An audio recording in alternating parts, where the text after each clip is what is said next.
boa noite. Hoje, domingo, 7 de maio, 20 horas da noite. Mais uma vez, estamos aqui com o programa Arconte, através da Vale TV, canal 14 da NET, aqui na região de Novo Hamburgo, São Leopoldo, e nas demais localidades, através das redes sociais, Instagram, Facebook, da Vale TV, você pode nos assistir também. Hoje, nós temos como convidados no programa 2 promotores de justiça, e os 2 são autores de um livro que nós iremos debater bastante durante o correr do programa. Nós temos hoje Diego Pesce e também Leonardo Giardin. Eu queria já dar meu boa noite a vocês 2, sejam bem-vindos e muito obrigado pela cortesia em aceitarem participar do programa. Eu gostaria de iniciar, conversando com vocês sobre o livro Bandidolatria e Democídio. E agora já está na 4ª edição, correto? É recente agora a 4ª edição, é isso, não é? Então, isso. Eu não tive oportunidade de ler os livros de vocês ainda, mas pude ler as sinopses na editora. A primeira pergunta: os valores morais estão relativizados no Brasil? Por isso que nós temos essa bandidolatria? Vocês fiquem à vontade de falar. Pode começar, Jardim. A pergunta é bem pertinente, porque, efetivamente, o motivo do próprio livro ter sido escrito, ou seja, aquilo que nós tentamos retratar no livro é exatamente essa corrupção moral pela qual o país vem passando nas últimas décadas e que provocou uma completa inversão de valores, levando, por exemplo, no caso do assunto em si do livro, a que o criminoso fosse tratado como algo virtuoso, como algo a ser imitado, ao passo que aqueles que são ordeiros e aqueles que combatem o crime são ou ridicularizados ou demonizados em uma cultura na qual nós vimos cada vez mais o triunfo do que é o errado, né? E essa cultura acaba permeando toda a sociedade e penetrou também, de uma certa forma, no sistema de justiça criminal. Porque o nome do livro já caminha nessa direção, né? Bandidolatria, quer dizer, aqui no Brasil existe uma glamorização do bandido. Às vezes tem-se a impressão que o bandido é a verdadeira vítima, quando não é bem isso, né? Ele é só bandido. Foi opção dele ser bandido. E o democídio? O democídio, ele é definido por um acadêmico americano como o extermínio sistemático de uma população pelo próprio governo. Então, a ligação que o livro faz entre bandidolatria e democídio é justamente a impunidade no Brasil como um fator de extermínio populacional, né? Não é à toa que um país chega à condição de país mais violento do mundo. A época em que nós escrevemos o livro era um país com 70 mil homicídios por ano, né? O país campeão mundial em homicídios. Por que o democídio? Porque nós atribuímos essa alta taxa de vitimização à inércia do Estado, como nós colocamos no livro, a traição pelo Estado do seu dever primordial de garantia de segurança aos cidadãos a partir do momento em que ele detém o monopólio da força e o monopólio exato. da jurisdição. Então, quando o Estado chama para si esse dever de garantir a segurança de seus cidadãos e o negligencia de modo a permitir a morte de 60 mil pessoas por ano, nós estamos diante daquilo que pode ser caracterizado por um democídio diante da brutal omissão do Estado, né? Só para deixar claro, bandidolatria não é um termo inventado por mim e pelo Leonardo. Esse termo foi cunhado pelo saudoso jurista Volney Correia Leite Moraes Júnior no ano de 2000, né, numa obra chamada Crime e Castigo, Reflexões Politicamente Incorretas. E já àquela altura, né, Jardim, o Volney e o professor Ricardo Dipp denunciavam essa problemática no Brasil, esse absoluto esquecimento da figura da vítima e essa transformação do delinquente numa figura quase que sacrossanta. Será que a nossa Constituição ajudou a isso, a chegar nessa situação? Porque a Constituição de 88 ela é majoritariamente feita em cima de pressões da esquerda, que estava teoricamente sendo voltando à normalidade, não estava mais sendo combatida, né, pelo regime militar. Então, a nossa é uma Constituição, me parece, que ela tem muito mais direitos do que deveres. Jardim, quer começar? De uma certa forma, talvez, mas não por conta das garantias que são previstas nela, que são fundamentais para toda a sociedade civilizada, qualquer Estado de Direito, mas pelo garantismo, que não tem que com garantia só tem em relação à raiz da palavra. Porque o problema é a interpretação dessas garantias de uma maneira exacerbada, que acaba super protegendo o sujeito que é processado e acaba com essa ampliação indevida gerando uma dificuldade de punir pessoas que efetivamente necessitam ser punidas. Se criam uma série de entraves com base em uma interpretação extremamente ampliada dessas garantias, fazendo com que o crime se torne algo difícil de controlar e difícil de punir. Nesse aspecto, sim.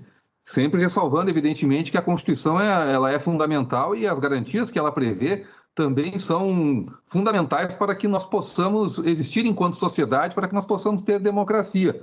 Basta ver que quando as garantias são violadas de fato, como costuma acontecer, mas não com os delinquentes comuns ou ligados a crimes contra a administração pública ou crime organizado, se torna bastante chocante os abusos que o Estado realmente pode cometer contra o cidadão.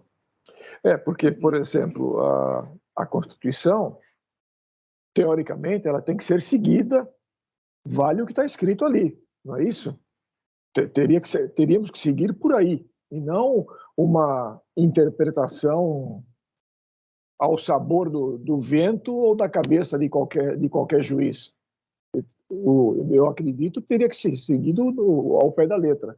Um exemplo desta semana aqui, o Daniel Silveira perdeu agora no STF por 8-2, se não me falha a memória, foi considerado, foi cancelado, vamos dizer, essa não é a palavra correta, foi cancelado o indulto que ele recebeu, que é uma coisa que consta na Constituição brasileira, é um ato discricionário do presidente. Foi dado o indulto para o José Dirceu, foi dado o indulto para o Cesare Battisti, e vale, funciona, tudo bem. Agora, esse agora não está valendo, independente do crime que ele tenha cometido. Ele recebeu um indulto, está na Constituição, e isso não está sendo seguido. Por que acontece isso? Só para complementar o raciocínio do Leonardo, um exemplo muito claro dessa questão, me parece, Jardim, a previsão que há na própria Constituição da criminalização mais severa dos crimes hediondos, né? Então, a Constituição, as garantias que ela estabelece, elas são garantias consagradas em todos os ordenamentos jurídicos das sociedades civilizadas, né? Da moderna sociedade. Não há nada de errado com isso.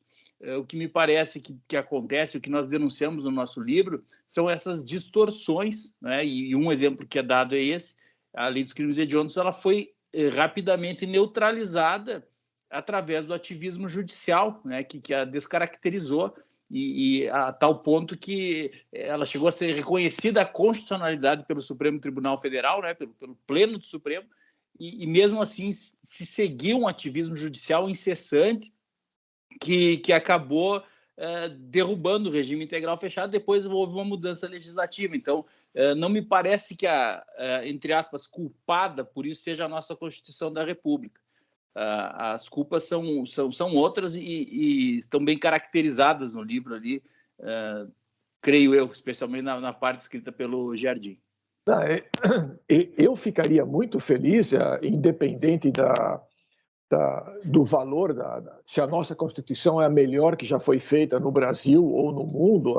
É uma Constituição, existe e deveria ser seguida, de acordo. Se ela fosse cumprida, nós já resolveríamos uma boa parte de problemas que nós temos, né? Essa questão do ativismo judicial, uma das razões da existência do ativismo judicial seria um legislativo pouco interessado em legislar realmente em função da população brasileira, em função do bem-estar do brasileiro, de fazer valerem as leis, forçar que isso ocorra. O legislativo tem culpa aí nessa história? Ou é uma decisão exclusiva dos juízes, esse ativismo judicial? Me parece, desculpa, Jardim, só uma rápida observação, essa questão do ativismo hoje me parece uma tendência mundial. Há um livro, sim, inclusive, chamado Juristocracia, livro pela editora EDA, uma tradução primorosa, que ele mostra muito bem que há uma tendência no mundo hoje cada vez maior, no sentido de que o poder legislativo acabe se despindo das suas funções e repassando-as ao judiciário, né? Qual o problema que se verifica nisso e com qual eu concordo com essa observação? É que os juízes, em última análise, não são eleitos na maioria dos lugares, né? E principalmente não são eleitos para legislar. Então, isso gera um problema de representatividade, né? Você não... um princípio básico da democracia é a possibilidade de retirar aqueles representantes, através do voto, aqueles representantes que você não está satisfeito com eles. E isso absolutamente não ocorre com os juízes, é por isso que há eleição para o legislativo e no Brasil, por exemplo, não há para o judiciário. Então, segundo esses estudiosos, principalmente grandes constitucionalistas, temos no Brasil aqui o André Uliano, que é alguém que trata muito bem dessa questão, é uma tendência mundial. Desculpa, por favor, prossiga.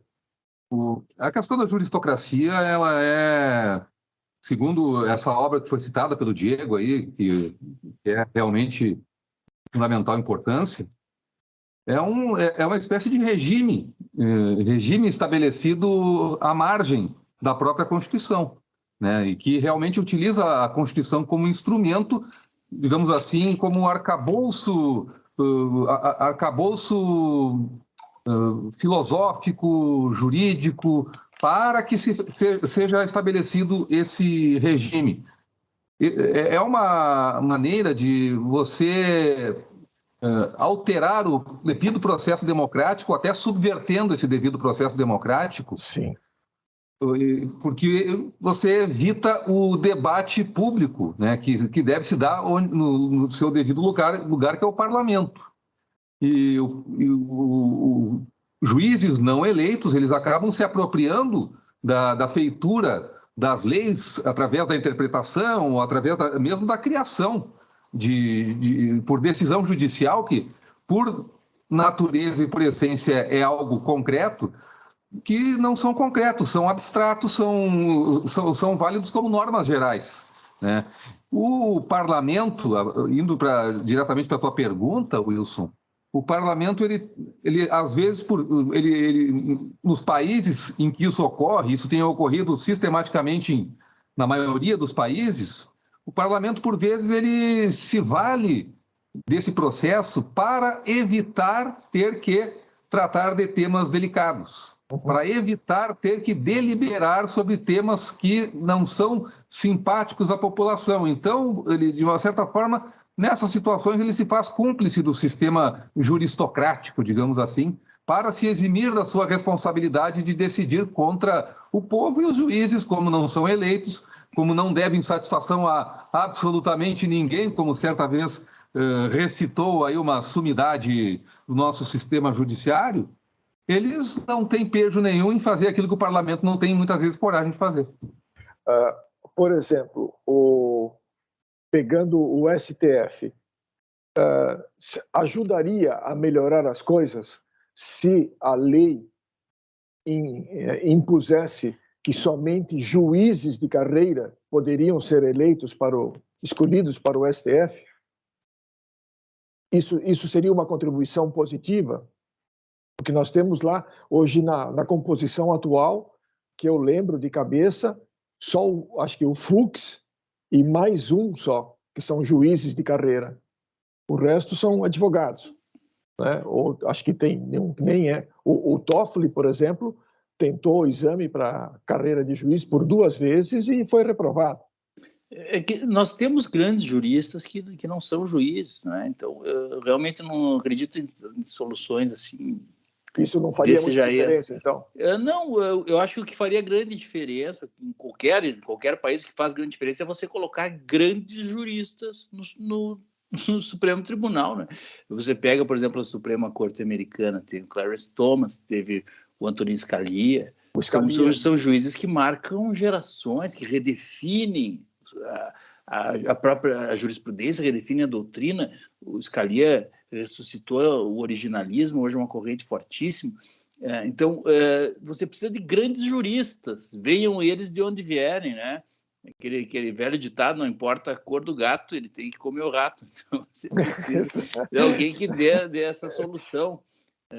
Tenho o maior respeito pela magistratura, acho, de fato, que há uma grande vantagem em relação a quem já tem alguma experiência, mas nada impede, principalmente no Supremo Tribunal Federal, né? Porque poderíamos ser privados dou um exemplo aqui, salvo engano, nunca exerceu a magistratura o saudoso ministro Paulo Brossard, não é? Então você tem grandes juristas. O STF sempre teve, nome, né? Teve grandes nomes, referências assim, com decisões que até hoje são verdadeiros monumentos. Você precisa disso, na minha opinião, porque é uma questão que, quando você tem grandes referências, elas acabam reverberando em todo o sistema, inclusive sistema de ensino, né? Existem grandes juristas no Brasil. É uma questão que nós temos que atentar para isso. E a questão da idade, a limitação de idade. Por exemplo, desculpem, um mínimo e um máximo para ser juiz, e não como agora que está em 75 anos, por causa da PEC da Bengala, que foi uma coisa que foi pensada justamente porque o Bolsonaro ganhou as eleições, né, por exemplo. Então vamos segurar os caras aí mais um tempo. Tem alguma... E no caso, agora, com o presidente atual querendo indicar o advogado dele que o defendeu dos crimes aí, que não foi muito bem sucedido porque ele pegou a cana, né?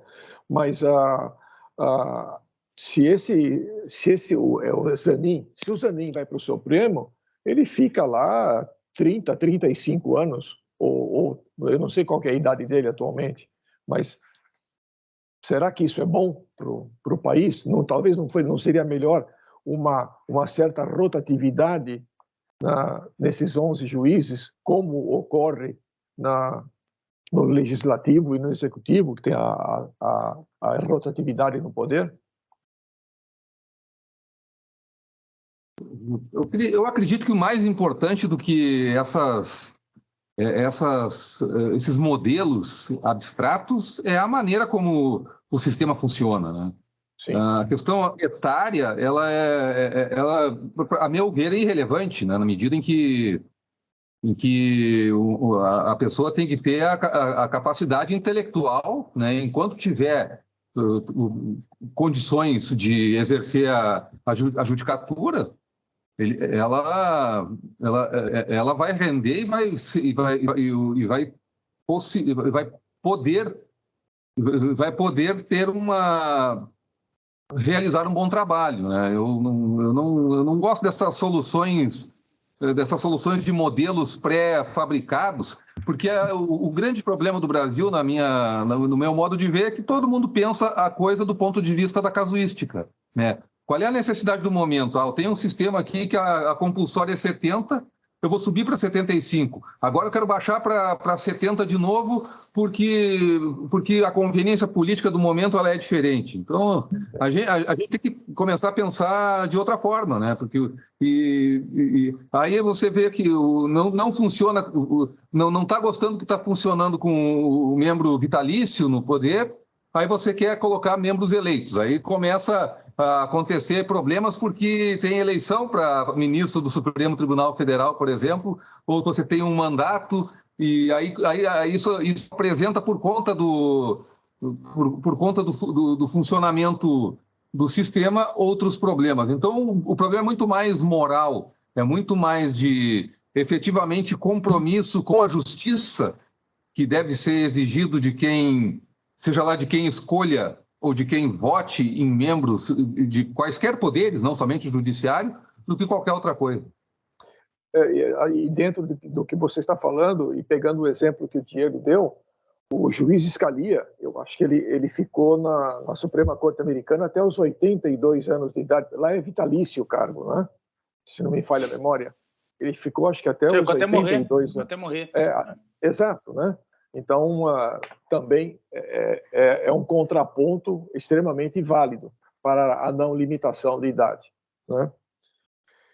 Qual é a reação que houve com o livro de vocês? Olha, eu sempre relato isso. O nosso livro, nós lançamos ficamos naquela expectativa, né, Leonardo? Até que houve um evento em Londrina, na faculdade Arthur Thomas, promovido por uma colega chamada Cláudia Piovesan, né, colega de grande valor. E na época ainda eram muito incipientes essas transmissões online, e a Cláudia fez uma transmissão online, e a partir dali o livro começou a ganhar uma certa notoriedade, né, uma repercussão muito maior do que havia tido até então. E eu sempre lembro uma coisa que o Nassim Taleb fala, que ele diz que o livro é uma coisa, por essência, antifrágil, né? O livro, a partir do momento que você tem um grupo de pessoas que o leram e que estão aptas a debater o seu conteúdo, e esse livro passa a ser combatido, passa a haver uma tentativa de lançar o silêncio, quase uma ordem de que ele seja destruído, ele tende a ganhar cada vez mais notoriedade, porque ele cresce através do debate e a sua popularidade cresce, a curiosidade das pessoas aumenta a partir dessa contrariedade havendo um grupo que o sustente. E foi o que aconteceu, não é? Então, claro, muito pouco debate racional sobre o conteúdo dele, né? Tentativas de rotulação, tanto do livro quanto dos autores. Participamos de eventos nos quais tivemos que entrar sob escolta, né, Jardim? Enfrentamos uma série de situações muito inusitadas em qualquer país onde o debate, como muito se apregou, onde o debate seja uma coisa admitida, um debate sério, um debate limpo, um debate democrático, como muitas pessoas gostam de falar. Isso a gente viu muito pouco, né? Tentativas de intimidação, o escárnio de gente despreparada. Quando nós lançamos o livro, houve gente, em tese, muito preparada, que sequer conhecia, né? Pessoas da academia que sequer conheciam o termo democídio, né? Houve gente escrevendo que nós estávamos falando sobre demonicídio, né? Demonicídio é a morte do demônio.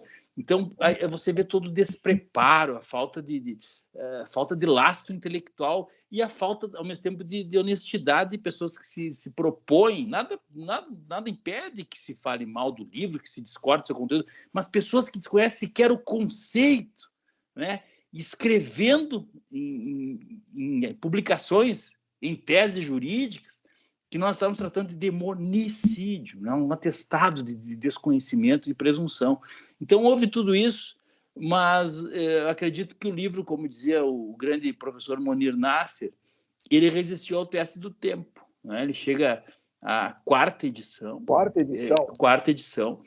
vendendo muito bem, muito nos honra isso. E na medida do possível, né, nós tentamos atualizá-lo com outros artigos, porque o Brasil permite muito isso, infelizmente. Então, sobreviveu muito bem ao teste do tempo e tem um público muito que eu tenho um grande respeito e sou muito grato pelo nosso público leitor. E tem um detalhe importante, né? Porque no Brasil, um livro chegar à sua quarta edição São poucos livros que acontece isso. Não é uma coisa muito comum de acontecer no Brasil.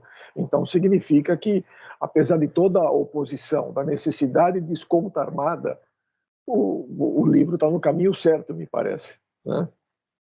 E agora, uma outra o livro questão. Ele denuncia coisas que a cada dia o reatualiza. Então, Certo. você no cotidiano tem situações que acontecem que as pessoas lembram do Bando de Idolatria. Pô, isso aí está escrito lá no Bando de Idolatria. E infelizmente tem sido assim, né? Faz 6 anos que nós lançamos o livro e a coisa continua exatamente do mesmo jeito e as coisas vão se repetindo e vão se agravando e o livro, infelizmente, vai ficando cada vez mais atual. A segurança pública, ela é uma das obrigações, uma das funções do Estado. O Estado tem que prover a segurança pública.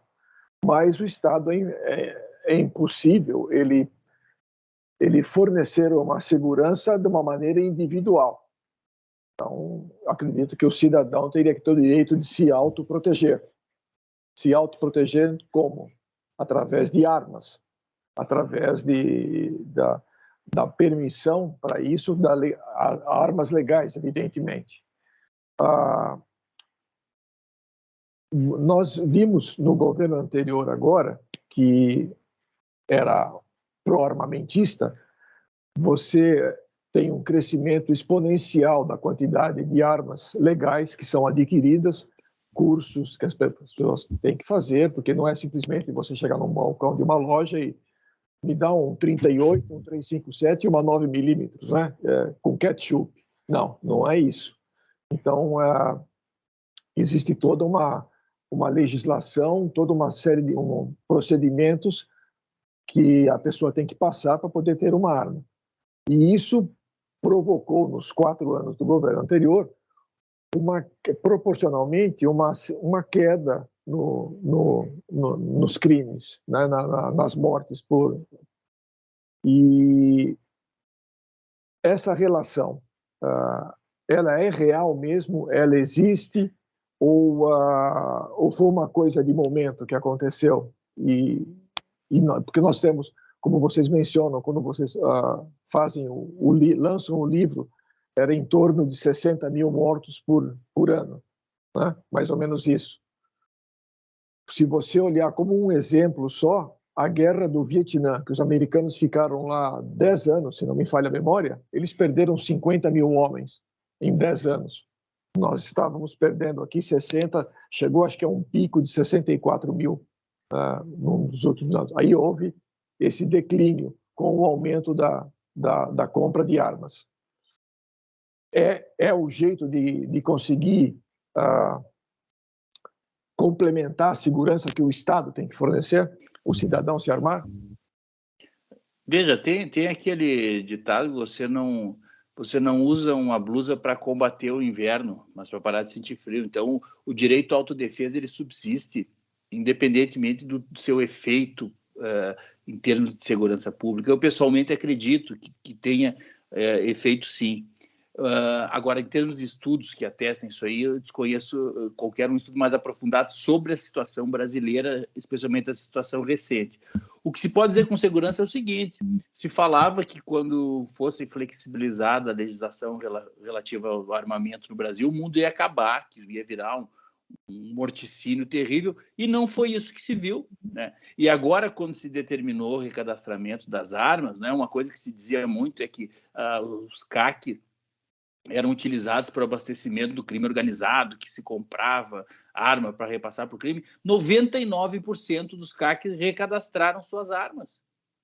Então, essa narrativa caiu por terra. A exemplo da narrativa anterior, no sentido de que armas legais na mão de pessoas legalmente habilitadas para adquiri-las seria um risco terrível. Não, o que nós temos hoje, quem desfila livremente com armas ilegais, armas de guerra, são narcoterroristas, são narcotraficantes, novo cangaço, né? Essas gangues territoriais que ocupam grandes parcelas do território brasileiro, violando direitos fundamentais. Isso há um autor, Carlos Frederico de Oliveira Pereira, que ele diz que ele caracteriza isso muito bem como uma violação dos direitos humanos no mesmo nível dos crimes de guerra, né? De acordo com o Estatuto de Roma. Então, é uma coisa gravíssima. Esse é o grande problema. Esse é o armamentismo que deveria ser combatido e que nós não vemos no Brasil, no meu entendimento, um enfrentamento eficaz a esse tipo de crime. Porque o que está... Você vê a situação totalmente paradoxal que nós vivemos com isso, né? Porque enquanto você questiona o direito de ter a arma para autodefesa, você não enfrenta aqueles que utilizam a arma para o mal, né? Esses ficam liberados para ter a arma e o direito de defesa começa a ser objeto de debate, se ele é ou não é uma boa estratégia de política criminal ou de uma estratégia de segurança pública, quando na verdade ele não tem nada a ver com isso. Você podia elaborar um pouco mais isso, por favor? Essa diferença que você colocou agora? Porque a autodefesa, o direito do ser humano se defender com os meios e com os recursos que são inerentes, que estão disponíveis, no mundo que existem armas de fogo que são usadas, por vezes, para nos atacar, não é algo que deve ser questionado, é um direito de defesa, não é algo que o Estado nos atribui, é um direito natural. Exato. O Estado não pode ter o poder de dizer se eu posso ou não posso me defender. Isso é algo que não está sob a esfera de disponibilidade do Estado. E quando você coloca no debate público em questão se o Estado deve ou não deve permitir ao cidadão esse direito de autodefesa com arma de fogo, o debate já começa torto, já começa errado. Porque você está questionando o próprio direito que não sabe. Perfeito, entendi. Inclusive, Wilson, se você me permite, claro. O nosso livro trata num capítulo especificamente sobre essa questão. Ele fala sobre a votação naquele referendo. Eu estou com uma interferência aqui, eu não sei se... Não, tá ok. Estão me ouvindo bem? Sim. Veja, eu vou me permitir ler vou ler um pequeno trecho do livro aqui, tá? Jamais devemos esquecer, afrontando a vontade manifestada por 59.309.265 brasileiros, 63,94% dos votantes no referendo realizado em 2005, o governo retirou do cidadão brasileiro o direito à autodefesa, garantindo exclusivamente aos delinquentes o acesso às armas de fogo. Não satisfeito em despojar a população desse direito auxiliar, que é um direito auxiliar, uma definição inglesa que está bem explicada aqui, jogou-a literalmente às feras, permitindo seu massacre por uma minoria criminosa. Então, essa questão é abordada desde aquela época e nós fazemos com base em algo muito evidente, que foi o referendo relativo ao desarmamento, onde a população disse, o governo perguntou, vocês querem que continue sendo permitido ou não? Queremos.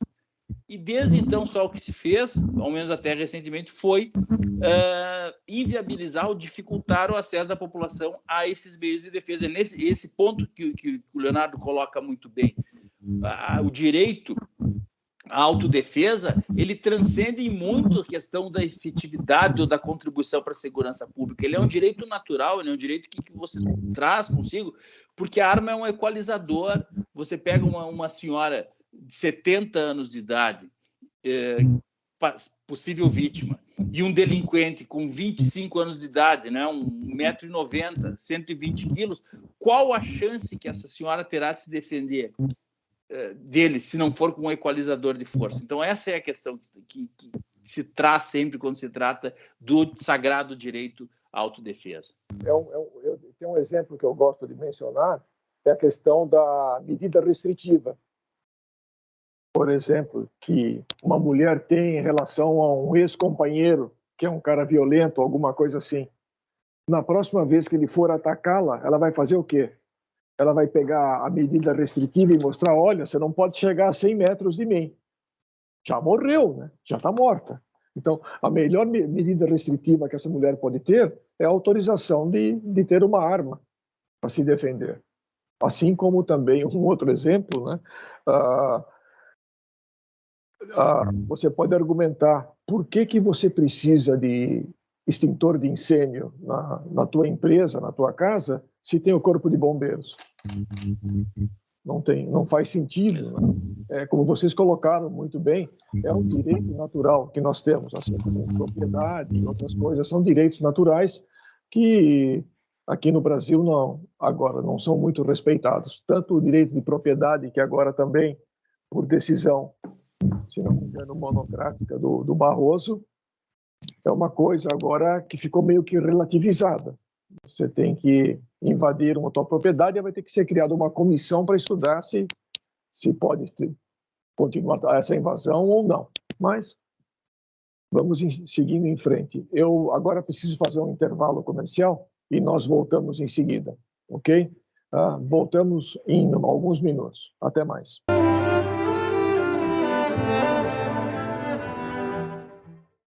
A cada novo dia, uma nova esperança. Estamos todos conectados. Não importa o peso de sua carga, o importante é nos conectarmos com olhares e sorrisos. Dê o seu melhor sempre. Compartilhe o bem, sempre. Vibre com seu time. E você? Tá esperando o quê? Vem pra Blend.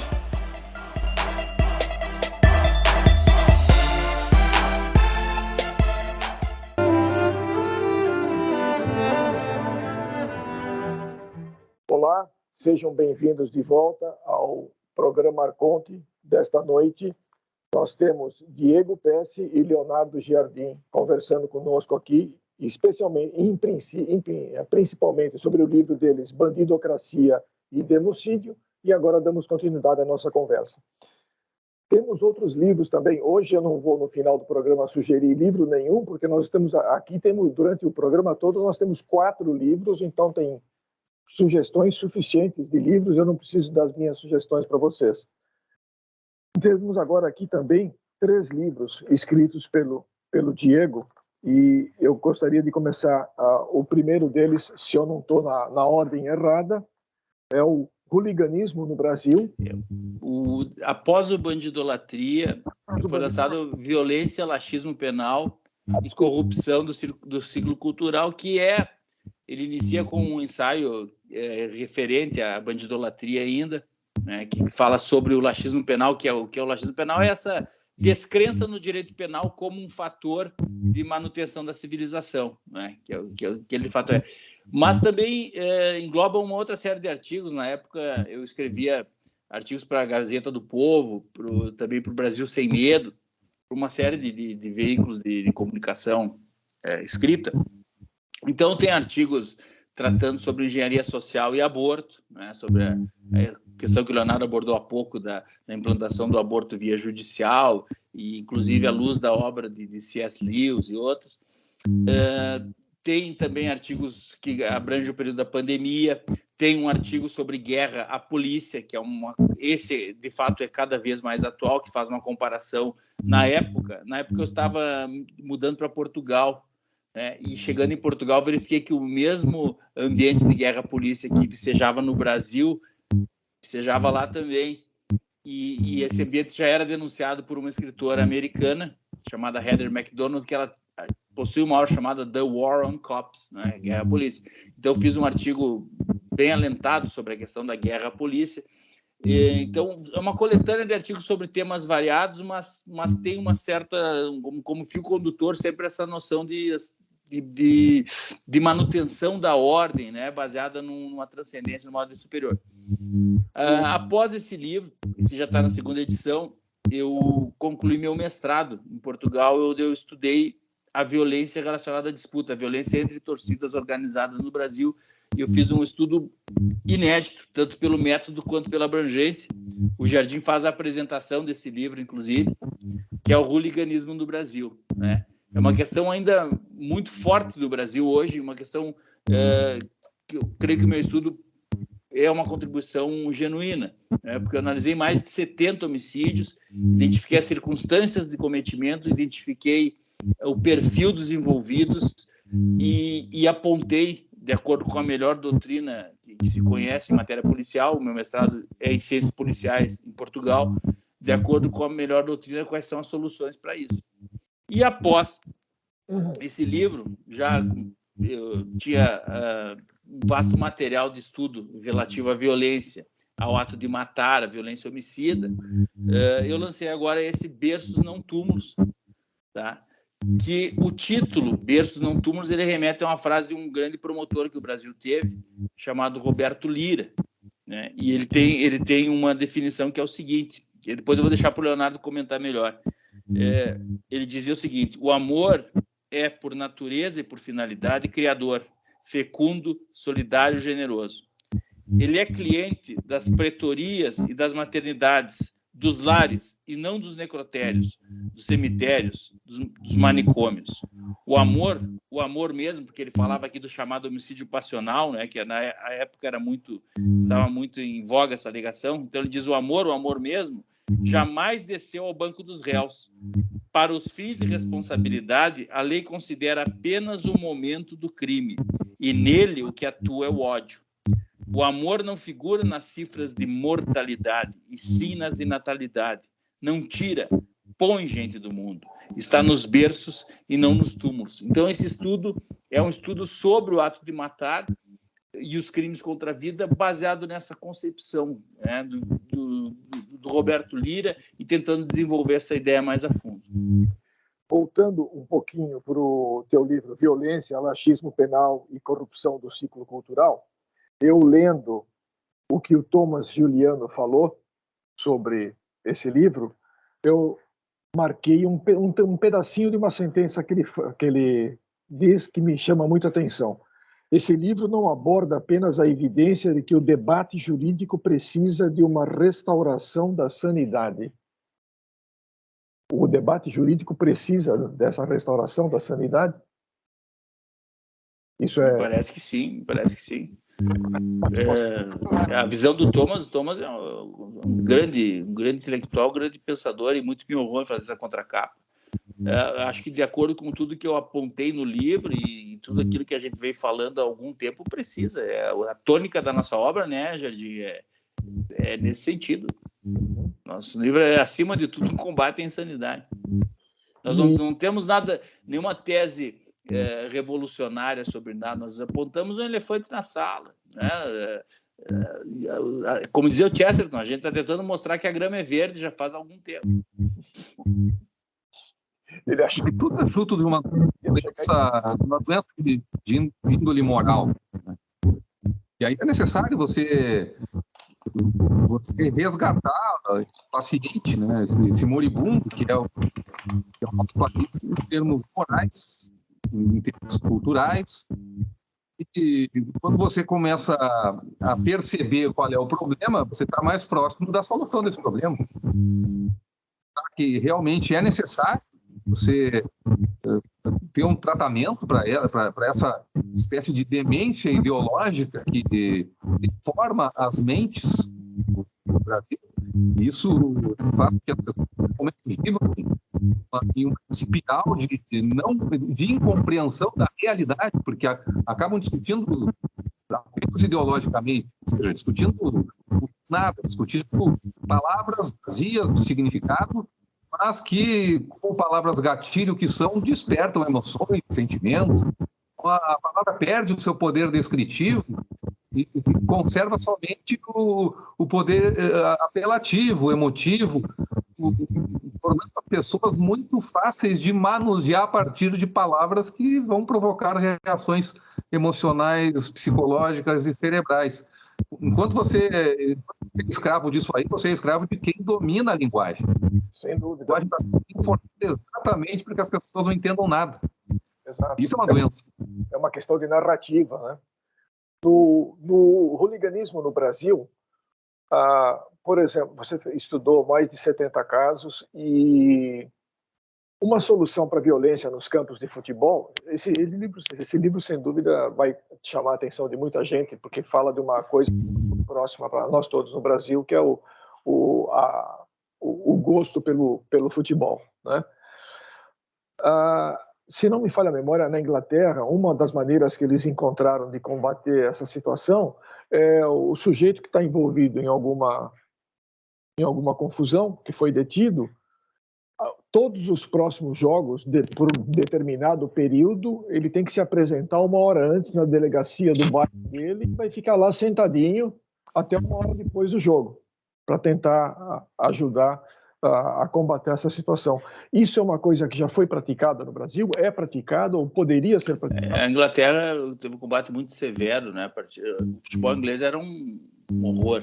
O hooliganismo lá o berço do hooliganismo. E eles, a partir de algumas grandes tragédias que ocorreram, eles resolveram tratar da situação e trataram seriamente. Então, lá existe, inclusive, exemplo da toda a Europa, praticamente, a categorização dos hooligans em classes, né? Classe A, B, C. Varia um pouco em alguns países, mas você tem a categorização do grau de periculosidade do torcedor, do grau de periculosidade de cada evento esportivo, e você tem as banning orders, né, as ordens de banimento. Esse jeito que é banido para o resto da vida. O jeito é proibido de pisar no estádio para o resto da vida, né? E assim que se resolve. No Brasil não é diferente. No Brasil, eu estudei especificamente a violência homicida, né? Ou seja, mortes, aquela que resulta em morte. E as conclusões são bastante contundentes no sentido de apontar o perfil dos envolvidos, né? Basicamente envolve torcidas organizadas, basicamente envolve jovens do sexo masculino, em 99% dos casos, envolve ausência ou burla ao policiamento, impunidade, todas as questões que são, de certa forma, notórias, mas eu procurei tratar isso com uma certa cientificidade, né? E eu acho que tem algumas ponderações ali, e veja, essa acho que é a grande contribuição do livro.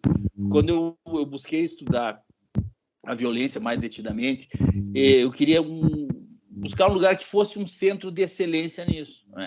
E um centro de excelência mundial em relação a isso é o Instituto Superior de Ciências Policiais e Segurança Interna de Portugal, porque eles dão a doutrina de policiamento, que é uma doutrina referência no mundo inteiro, especialmente em relação a questões como o hooliganismo. Então, eu consegui, eu acho, trazer muito do conhecimento que se tem na Europa para a realidade brasileira, porque nenhum lugar do mundo vai oferecer uma realidade como a nossa para ser estudada. O Brasil, nisso, para o estudioso, é uma coisa que facilita muito, que o Brasil é muito violento. O Brasil é, no hooliganismo também, o campeão mundial em homicídios ligados ao futebol. Então, qualquer estatística que você vai buscar, o Brasil, muito possivelmente, se ele não for o campeão mundial, ele está entre os 5 primeiros. Isso é uma riqueza muito grande, quando você une um embasamento teórico a uma realidade farta de exemplos como a nossa.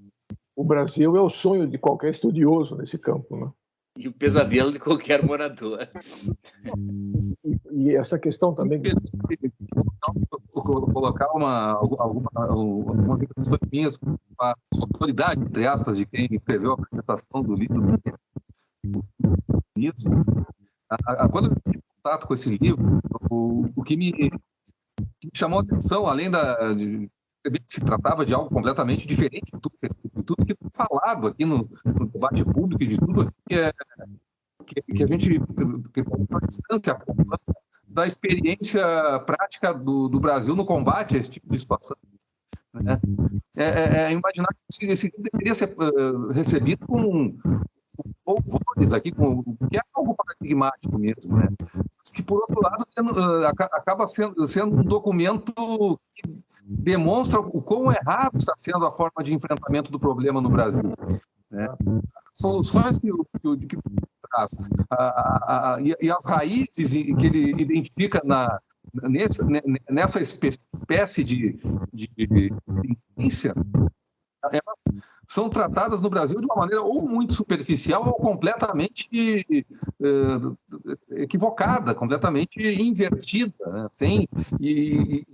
Eu faço com que as soluções que normalmente se empreguem contra o problema sejam soluções que, ao invés de punir o delinquente, punem toda a população.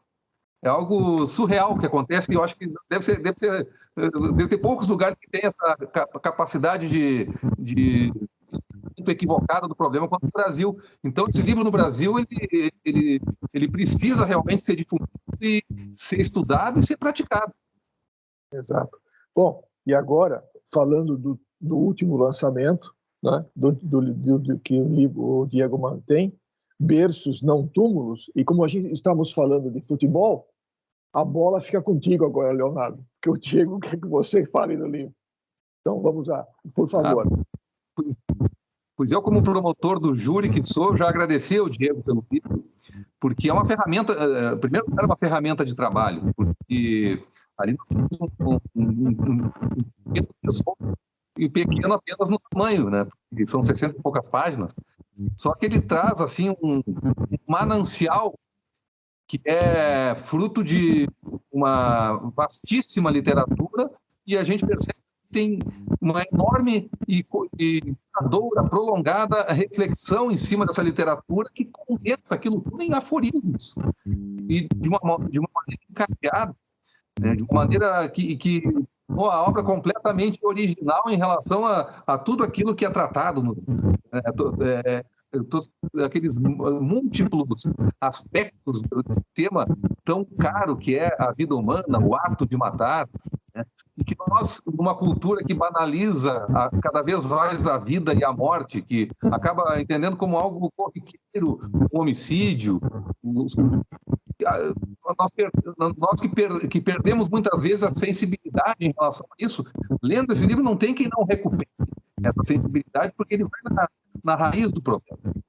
E ele consegue expor de uma maneira magistral o que é a perversidade do ato, o quanto perversidade é exigida de alguém que decide deliberadamente ceifar a vida de um semelhante.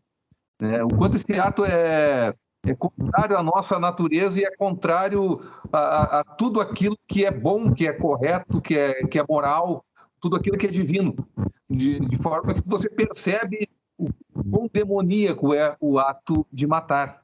E isso, para quem defende a vida, não somente no tribunal do júri, defendendo a vida, mas para quem trabalha numa delegacia de polícia, num fórum criminal, ou mesmo milita, por exemplo, pró-vida contra o aborto, é algo que não apenas incendeia a vontade de lutar cada vez mais para defender algo tão sagrado como é a vida humana, como te dá subsídios para que você sinta o quanto você tem razão nisso. Bom, senhores, infelizmente nós estamos chegando ao fim do programa. Eu novamente gostaria de agradecer muito pela generosidade de vocês ao aceitarem o convite para participarem do programa Arconte. E eu tenho certeza que nós ainda poderemos conversar muito em oportunidades futuras. Agradeço muito Diego Pesce e Leonardo Giardin. Os dois são promotores e são coautores do livro Bandidolatria e Democídio. Eu agora deixo para que vocês façam suas despedidas nos últimos segundos do nosso programa de hoje. Mais uma vez, muito obrigado. Diego, Leonardo.